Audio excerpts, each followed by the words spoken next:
Hi, പുതിയൊരു reaction വീഡിയോയിലേക്ക് സ്വാഗതം. ഇന്ന് നമ്മൾ റിയാക്ട് ചെയ്യാൻ പോകുന്നത് ഇപ്പോ ലാലേട്ടൻ തരംഗമാണ്. എല്ലാ മാസവും ഓരോ പടങ്ങൾ ഇങ്ങനെ വന്നോണ്ടിരിക്കുകയാണ്. എനിക്കൊന്ന് ആ പണ്ട് ഷൂട്ട് ചെയ്ത സാധനങ്ങളൊക്കെ ഇപ്പൊ റിലീസ് ആയിക്കൊണ്ടിരിക്കുകയാണ്. നമ്മളിത് കൊറേ പ്രാവശ്യം നമ്മളെല്ലാരും പല പല തവണകളായിട്ട് കാണുമ്പോൾ തന്നെ ഭയങ്കര രോമാഞ്ചം ഇങ്ങനെ കേറി വരുന്നൊരു സാധനം.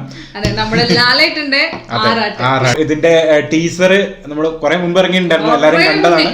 പ്രത്യേകിച്ച് നമ്മള് മരക്കാരൊക്കെ ഇറങ്ങുന്നതിന് മുന്നേ എക്സ്പെക്ട് ചെയ്തിട്ടുള്ള ഒരു പടമായിരുന്നു ഇത് ഇറങ്ങുന്നുള്ളത്. പക്ഷേ ഇപ്പൊ പുതിയൊരു അപ്ഡേറ്റ് കൂടി വന്നിട്ടുണ്ട്. നാളെ ഇതിന്റെ ട്രെയിലർ ഇറങ്ങുകയാണ്. അപ്പൊ നമ്മള് ഭയങ്കര അതിന്റെ ഒരു മുന്നോടിയായിട്ട് നമുക്ക് ടീസർ ഇന്ന് കണ്ടു പൊളിക്കാം, നാളെ ട്രെയിലർ കാണാം.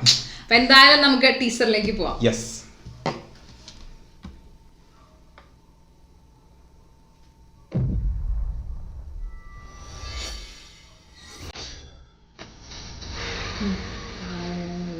Double 255.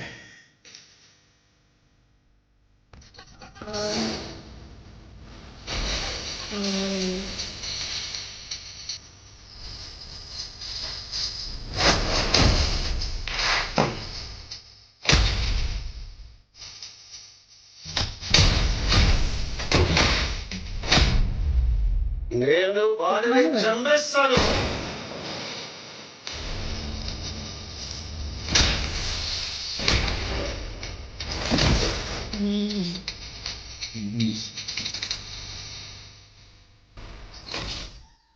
ഇതാണോ മുണ്ട് കൊണ്ടുള്ള ഒരു കളിയാണ്.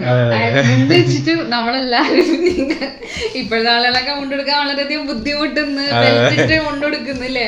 കാരണം നമ്മുടെ ലാലേട്ടൻ എപ്പോഴും മുണ്ടെടുക്ക, മാടിക്കുത്ത, അതുപോലെ മീശ പിരിക്കുക. പ്രത്യേകിച്ച് ഫൈറ്റ് സീനൊക്കെ ചെയ്യുന്ന സമയത്താണെങ്കിലൊക്കെ അത് മുണ്ടൊക്കെ കൊടുത്തിട്ട് ചെയ്യാനുള്ളത് വേറൊരു സംഭവം തന്നെയാണ്. ഇതിന്റെ കാണുമ്പോൾ തന്നെ നമുക്ക് മനസ്സിലാവും ഒരു പഴയ സ്റ്റൈൽ ലാലേട്ടൻ അല്ലേ, ഭയങ്കര എനർജറ്റിക് ആയിട്ടുള്ള തല്ലൊക്കെ ചെയ്യുന്ന, ഭയങ്കരമായിട്ട് ഫൈറ്റ് നന്നായിട്ട് മാസ് സംഭവം. പിന്നെ പ്രത്യേകിച്ച് അതിന്റെ ബാക്ക്ഗ്രൗണ്ട് ഒക്കെ കണ്ടിട്ടുണ്ടെങ്കിൽ ഒരു കുറച്ചൊരു ഫാമിംഗ് ഫീൽഡ് ഒക്കെ പോലെ അതിന്റെ അകത്ത് ഏകദേശം എന്ന് വെച്ചാൽ ആ ഒരു ടീസറിൽ കണ്ടാൽ തന്നെ മനസ്സിലാവും. പഴയ ഒരു മാടമ്പി പടം ഓർമ്മയുണ്ടാവും. മാടമ്പിന്റെ അകത്ത് നമ്മള് ലാലേട്ടൻ എങ്ങനെയാണ് വന്നത്, കുറച്ച് നാടനൊക്കെ ആയിട്ട് അല്ലെ? അതെ, മാടമ്പിന്റെ ആളാണ്. അപ്പൊ ബി ഉണ്ണികൃഷ്ണന്റെ രണ്ടാമത്തെ പടമായിരുന്നു മാടമ്പി.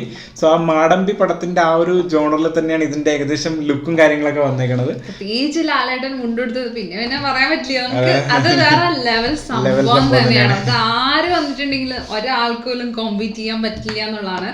പിന്നെ അത് കളർ ഷീറ്റ്സ് ഒക്കെ കണ്ടോ, നല്ല കളർ ഷീറ്റ്സ്. ശരിക്കും ഈ പടം എനിക്ക് ഓവർ എക്സ്പെക്ടേഷൻ ഉണ്ടായിരുന്നില്ല സ്റ്റാർട്ടിങ്ങിൽ. കാരണം വെച്ചാല് ബി ഉണ്ണികൃഷ്ണൻ ലാലേട്ടൻ ചെയ്യുന്ന സിനിമകളൊക്കെ നല്ല സിനിമകളായിരിക്കും, പക്ഷെ അത്ര വലിയ ഹിറ്റ് ആവാറില്ല. അതായത് പ്രത്യേകിച്ച് നമ്മളെ വില്ലൻ ആയാലും അല്ലെങ്കിൽ മിസ്റ്റർ ഫ്രോഡ് അങ്ങനെയുള്ള സിനിമകളൊന്നും വലിയ ഹിറ്റ് ആയില്ല.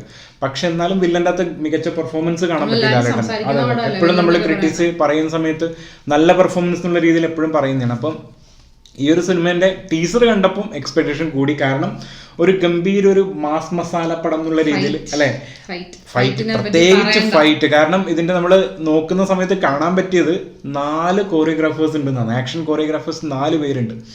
അതിൽ തന്നെ മനസ്സിലാക്കാം 5 പേര് ലാലേട്ടനും കൂടെ. സോ ലാലേട്ടനും സ്പോർട്ട് കൊറിയോഗ്രാഫി ചെയ്യുന്ന ആളാണ്. അപ്പോൾ ഏകദേശം 5 പേര് തന്നെ പറയാം.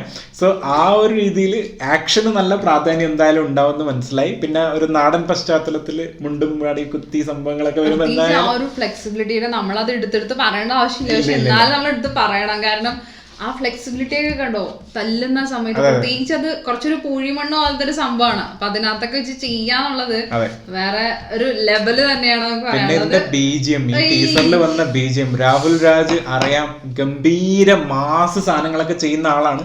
സോ അങ്ങേരുടെ തന്നെ ഈ ബിജിഎം കൂടി വന്നപ്പോൾ ആ ഒരു നമ്മൾ പറയില്ല, ആ ഒരു ഓളം നന്നായിട്ട് തിയേറ്ററിലും കൂടി ഇത് വരും. കാരണം തിയേറ്ററിലാണ് ഇതിന്റെ ഞാൻ ആദ്യം ടീച്ചറൊക്കെ കണ്ടത്. അപ്പൊ തിയേറ്ററിൽ കാണുമ്പോൾ തന്നെ ആ ഒരു ഓളം ഉണ്ട് ഓൾറെഡി. എന്തായാലും ഉണ്ടാവും. പ്രത്യേകിച്ച് ഏതൊരു മൂവിയുടെ ഇപ്പോഴത്തെ മൂവിയുടെ ഒക്കെ മെയിൻ ആയിട്ടുള്ളൊരു സോൾ എന്ന് പറയുന്നത് തന്നെ ബിജിഎം സംഭവങ്ങളൊക്കെയാണ്. അതൊക്കെ കൂടി ഇങ്ങോട്ട് വരുമ്പോ ഉണ്ടല്ലോ എല്ലാം കൂടി മിക്സ് ആണ്. ഇപ്പോഴത്തെ മൂവി എന്ന് പറയുന്നത് ജസ്റ്റ് ഒരു ആക്ടിങ്ങോ അല്ലെങ്കിൽ എല്ലാം ടെക്നിക്കൽ സൈഡും. കാരണം ഇപ്പം സിനിമ കാണുന്നവരും അങ്ങനെ തന്നെയാണ് വിലയിരുത്തുന്നത്. എല്ലാ ഭാഗങ്ങളും നോക്കും. അത് ആക്ടിങ് മാത്രമല്ല, സ്ക്രിപ്റ്റ് നന്നായിട്ടുണ്ടോ അല്ലെങ്കിൽ അതിന്റെ ക്യാമറ എങ്ങനെയാണ് എല്ലാം നോക്കും. അവർ എഡിറ്റിംഗ് വരെ നോക്കുന്നുണ്ട്. ആള് എങ്ങനെ കറക്റ്റ് ആയിട്ട് വന്നിട്ടുണ്ടോ, ലാഗ് ഉണ്ടോ, എത്രത്തോളം അല്ലെങ്കിൽ ഈ സീൻ വേണ്ടായിരുന്നു എന്നൊക്കെ നമ്മൾക്ക് തന്നെ നമുക്ക് തോന്നും. അപ്പൊ അതുകൊണ്ട് നമ്മൾ തന്നെ ഏകദേശം ക്രിട്ടിസൈസ് ചെയ്യാൻ തുടങ്ങിയില്ല എല്ലാ മൂവിയും നല്ല രീതിയിലാണെങ്കിലും. Even though it is like okay നമ്മള് ഇപ്പൊ ചില മൂവീസിലൊക്കെ നമ്മൾ പറയാറുണ്ടാക്കി ഈ സീൻ വേണ്ടായിരുന്നു എന്നൊക്കെ നമ്മൾ പറയാറുണ്ട്. അപ്പൊ എന്തായാലും അപ്പൊ നെയ്യാറ്റിൻകര ഗോപന്റെ ആറാട്ട് നമ്മള് കേൾക്കാറില്ല, ആറാട്ടിട്ടൊക്കെ വരുന്നു എന്നൊക്കെ നമ്മള് കേൾക്കാറില്ല. അത് മാത്രമല്ല നമ്മുടെ നാട്ടില് ആറാട്ട് എന്ന് പറയുന്നത് ആക്ച്വലി നമ്മളെ അമ്പലങ്ങളില് അവസാന ദിവസമാണ്, അതായത് കൊടി അഴിച്ചു വെക്കുന്ന സമയത്ത് ലാസ്റ്റ് ദിവസത്തിന്റെ പൂജയും കാര്യങ്ങളൊക്കെ ചെയ്യുന്നതിന് ആറാട്ട് എന്ന് പറയാം. സോ ഏകദേശം കലാശക്കൊട്ട് പോലെ ഏകദേശം അതന്നെയാണ് ഇതിനകത്തും ഏകദേശം ഉദ്ദേശിച്ചിരിക്കുന്നത്. അപ്പൊ എന്തായാലും അപ്പൊ എന്തായാലും പടത്തിന്റെ ട്രെയിലർ നാളെ വരെയാണ്, നമ്മൾ അത് എന്തായാലും കാണുന്നതായിരിക്കും, നമ്മൾ റിയാക്ട് ചെയ്യുന്നതായിരിക്കും അല്ലെ. അപ്പൊ എന്തായാലും കട്ട വെയിറ്റിംഗ് പടത്തിന് വേണ്ടിയിട്ടും പിന്നെ നാളെ ഇറങ്ങാൻ പോകുന്ന ട്രെയിലറിന് വേണ്ടിയിട്ടും. അപ്പൊ അതിന്റെ ഫെർദർ അപ്ഡേറ്റ് ആയിട്ട് നമ്മൾ വരുന്നവരേക്കും ബൈ.